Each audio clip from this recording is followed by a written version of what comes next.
কালাম শোনা মাত্র বাপদাদার ধর্ম ছেড়ে মানুষ মুসলমান হয়ে যায়। এই জন্য এই মুহাম্মদকে দুনিয়াতে রাখবো না। ওমরের বাল্য বন্ধু ডাক্তার দুস্থ, আল্লাহর কোরআন তেলাওয়াতে যদি মুহাম্মদুর রাসূলুল্লাহর অপরাধ হয়, তাহলে এমন অপরাধের অপরাধী তো তোমার ঘরে আছে। ঘরের বিচার আগে করো। কে কইছে? আমি নিজ রাত সাক্ষী, আমি নিজে। আমি এখন দেখে এসেছি তোমার ছোট বোন ফাতেমা বিনতে খাত্তাব এবং তোমার ভগ্নিপতি সাঈদ ইবনে যায়েদ, আল্লাহু আকবার, তোমার বোন ফাতেমা বিনতে খাত্তাব, তোমার ভগ্নিপতি সাঈদ ইবনে যায়েদকে এখন দেখে এসেছি আল্লাহর কোরআন পড়তেছে।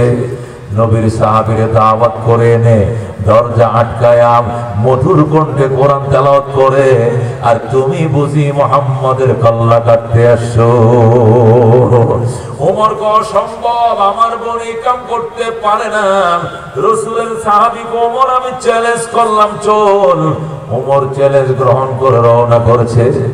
যায়া দেখে ঠিকই তো দরজা লাগানো। কিরে ফাতেমা, দরজা খোল। ও ভাই, দরজা খোলা যাবে না, আমি আল্লাহর কোরআন তেলাওয়াত শিখতেছি। ওমর ডাক দিয়া কয়, তুই আল্লাহর কোরআন তেলাওয়াত শিখতেছস? আমি বেড়ার ফাঁক দিয়া কান লাগায় শুনছি। এমন মায়ার কালাম রে ফাতেমা, আমারে কাছে আইসা শুনতে দে, আমি তোরে মারবো না। আল্লাহর কালাম কিনারে আইসা শুনতে দে। আল্লাহু আকবার। ফাতেমা ডাক দেখো, ভাইয়া তোমারে আমি চিনি, তুমি লৌহ মানব। তুমি আমার পায়ে দিতেছ দরজা খোলার জন্য, তুমি আমার মারতে মারতে বেহুশ করে ফেলবা। আমি তোমাকে বিশ্বাস করি না, আমি দরজা খুলবো না। ওমর ডাক দেখো, ফাতেমা কোরআন তেলাওয়াতের অপরাধে তোর আমি মারবো না, দরজা না খুললে কিন্তু ঠিকই মারবো। বটকো আমার জীবনে প্রাণ থাকতে আমি নিজ হাতে দরজা খুলবো না। দুস্থ হযরতে ফাতেমা এবং ফাতেমার জামাই সাঈদ ইবনে যায়েদ, যিনি আশারায়ে মুবাশশারা 10 জন সাহাবীর একজন ছিলেন, ওমরের ভগ্নিপতি। আল্লাহু আকবার। ওনারা দুইজন তেলাওয়াত করতেছে মধুর কণ্ঠে সূরা তাহা থেকে তেলাওয়াত করতেছে, তাহা মা আনজালনা আলাইকাল কুরআনা লিতাশকা ইল্লা তাযকিরাতাল লিমান يخشى تنزيلا ممن خلق الأرض والسماوات العلى الرحمن على العرش استوى। হযরত ওমর যখন মায়ার কণ্ঠে ওমরের বোনের তেলাওয়াত শুনতেছে, ওমর নেশাগ্রস্তর মতো হয়ে গেছে। ডাক দেখো, দরজা খুলবি না। দরজা কেমনে খোলা লাগে আমি জানি, লাথি দিয়ে দরজা ভেঙে ওমর ভিতরে ঢুইকে হাইরে মার মারতে মারতে মারতে নিজের বোন এবং ভগ্নিপতিকে অজ্ঞান বানিয়ে ফেলেছে।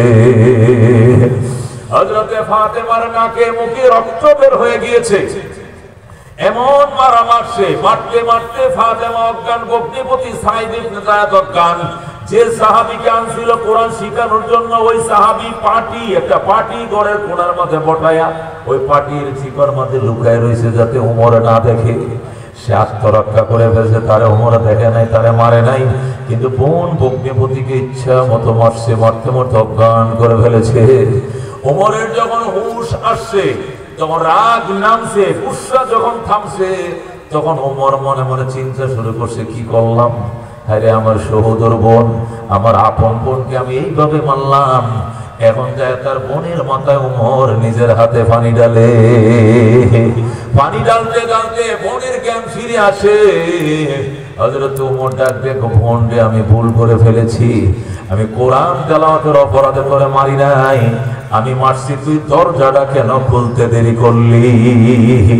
আমার আল্লাহর কোরআন কাছের থেকে কেন শুনতে দিলি না? এই জন্য আমি তোরে মেরেছি, অন্য কোনো অপরাধে নয়। ফাতেমা ডাক দেখো, ভাইয়া আমার আম্মু আমাকে যে পেটে ধারণ করেছিল, তোমার তো একই পেটে ধারণ করেছিল, কেন গো তুমি আমাকে এইভাবে মারলা? তোমার কি মায়াও লাগে নাই? ওমর বিলাপ করে কাঁদতেছে, বোন রে আসলে কোরআন তেলাওয়াতের জন্য মারি নাই, দরজাটা কেন খুললে না, এই অপরাধে আমি তোরে মারছি। ফাতেমা ডাক দেখো, ভাইয়া নিজের ছোট বোন তুমি মারতে পারো, কিন্তু বকনিপতির গায়ে তুমি হাত উঠাইলা। পৃথিবীতে কোনো অসংখ্য মানুষ পর্যন্ত বোনের জামাইরে মারে না, তুমি কেমনে বকনিপতিকে মারলা? ওই একটি মাত্র কারণ, কেন রে আল্লাহর কোরআন শুনতে দিলি না? আমারে আবার তুই মায়ার কণ্ঠে কোরআন তেলাওয়াত করে শোনা। হযরতে ফাতেমা ওমরের কানের সাথে কান লাগায়া সূরা তাহার তেলাওয়াত যখন আবার শুরু করে দিল, ওমর আল্লাহর কোরআনের তেজে লাফাইতে শুরু করে দিয়েছে। ওমর ডাক দেখো, বোন আমার মায়ের কালাম শিখা, আমার আল্লাহর কালাম শিখা। ফাতেমা ডাক দেখো, ভাইয়া দুইটা কাজ করার আগে তোমার কোরআন শেখান যাবে না। এক নম্বরে তোমাকে গোসল করতে হবে, দুই নম্বরে তোমার কালমা পড়তে হবে। দুটি কাজ সম্পন্ন করার পর তোমাকে আল্লাহর কালাম শেখাবো।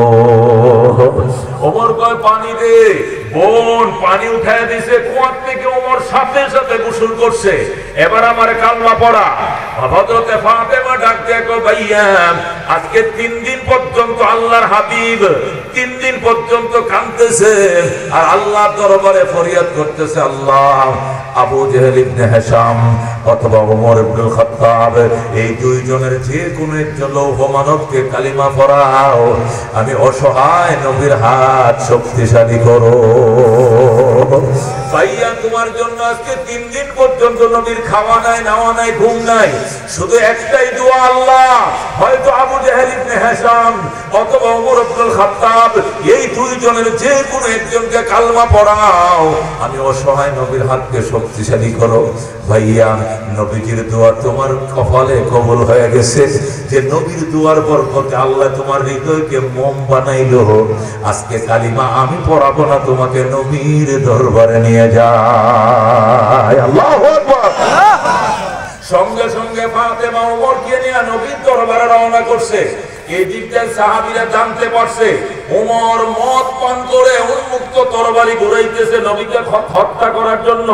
এই জন্য 39 জন সাহাবী, কয়জন সাহাবী ছিল? ওমর হলো 40তম সাহাবী। এর আগে 39 জন সাহাবী ছিলেন। এই 39 জন সাহাবী একটা ঘরের ভিতরে হযরতে মুহাম্মদুর রাসূলুল্লাহ সাল্লাল্লাহু আলাইহি সাল্লামকে মানব ডাল হয়ে ঘেরাও দিয়ে রাখছে। নিরাপত্তার প্রাচীর হয়ে মানব ডাল হয়ে বসে রয়েছে। 38 জন সাহাবী নবীরে ঘেরাও দিয়ে বসে রয়েছে। 39তম সাহাবী ছিলেন নবীজির চাচা আমির হামজা। আল্লাহু আকবার। হযরত আমির হামজা গেটের মাঝে তরবারি নিয়ে দাঁড়াইছে। ওমরকে দেখা মাত্র খুব লাগাইবে। আল্লাহু আকবার। ওমরকে দেখা মাত্র কল্লা আলাদা করে ফেলবে। এই প্লেন নিয়ে হযরত আমির হামজা দাঁড়াইছে গেটে। আর 38 জন সাহাবী নবীকে মানব ডাল হয়ে ঘেরাও দিয়ে বসে রয়েছে।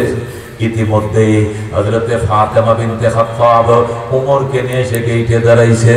ফাতেমা ডাক দিয়ে, হামজা ও আল্লাহর নবীর চাচা, ওমরকে ছেড়ে দেন। খবরদার খবরদার, ওমর একটা কদম সামনে পারবি না। ফাতেমা ডাক দিয়ে কয়, আমির হামজা আপনি ভুল বুঝছেন না, আমার ভাইয়া কালমা পড়ার জন্য নবীর দরবারে যায়। আল্লাহু আকবার। হযরত হামজা ডাক দিয়ে কয়, সম্ভব নবীজির পারমিশন ছাড়া ওমরকে ভিতরে ঢুকতে দেওয়া হবে না। হযরত হামজার সাথে ওমরের দস্তাদস্তি যখন শুরু হয়ে যায়, আল্লাহর নবী দূরের থেকে ডাক দিয়ে কয়, ছেড়ে দাও, ওমরকে আসতে দাও। ওমরের কফনের মাঝে ঈমানের নূর চমকাইতেছে। আল্লাহু আকবার। এ হামজা ওমরকে ছেড়ে দে। হযরত হামজা নবীর কথা ওমরকে ছেড়ে দিলেন। এরপরে ওমর ফারুক রাদিয়াল্লাহু তাআলা আনহু আয়েশা আল্লাহু আকবার ঢুকছে ঘরে।